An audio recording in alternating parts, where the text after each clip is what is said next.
لو انتي لسه مبتدئة يبقى الريل ده ليكي. ازاي تقفلي السطر صح سواء كنتي هتطلعي سطور زيادة او ده اخر سطر وخلاص. اول حاجة لو عايزين نرتفع سطور زيادة وهي غرزة من اهم الغرز وهي غرزة المنزلقة. طبعا هنا كنت قصة الخيط لان ده بس مجرد مربع كروكي بشتغل عليه، لكن لو انتي لسه شغالة سطور مش هتحتاجي تقصي الخيط. اول حاجة هندخل من تحت اول غرزة خالص احنا بدأنا بيها، وهنسحب الخيط، وكده بقى معايا فتلتين على الابرة. هطلع اول فتلة من تاني فتلة، وكده تبقى اتعملت معانا غرزة المنزلقة اللي بنستخدمها علشان خاطر نقفل السطور ونطلع للسطور اللي بعدها. وكده تقدري تكملي شغل عادي جدا.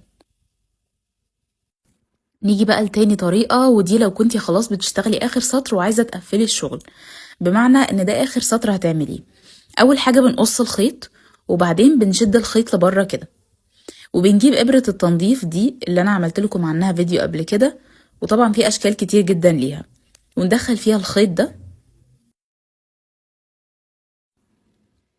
بالظبط كده، ونيجي عند اول غرزة احنا عملناها وندخل من تحتها. وبعد ما دخلنا من تحتها هرجع تاني لحرف الفي اللي الخيط طالع منه وادخل في نصه، في نصه بالظبط كده، وبعدين هشد الخيط.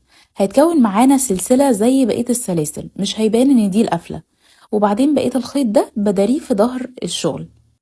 ميزة الطريقة دي ان هي بتتكون عندك سلسلة زيها زي بقية السلاسل، ما بتبقاش باينة فين القفلة، فبالتالي بيخلي الشغل شكله انضف واظبط كمان. والخيط ده واي خيوط تانية طبعا بنداريها في الظهر.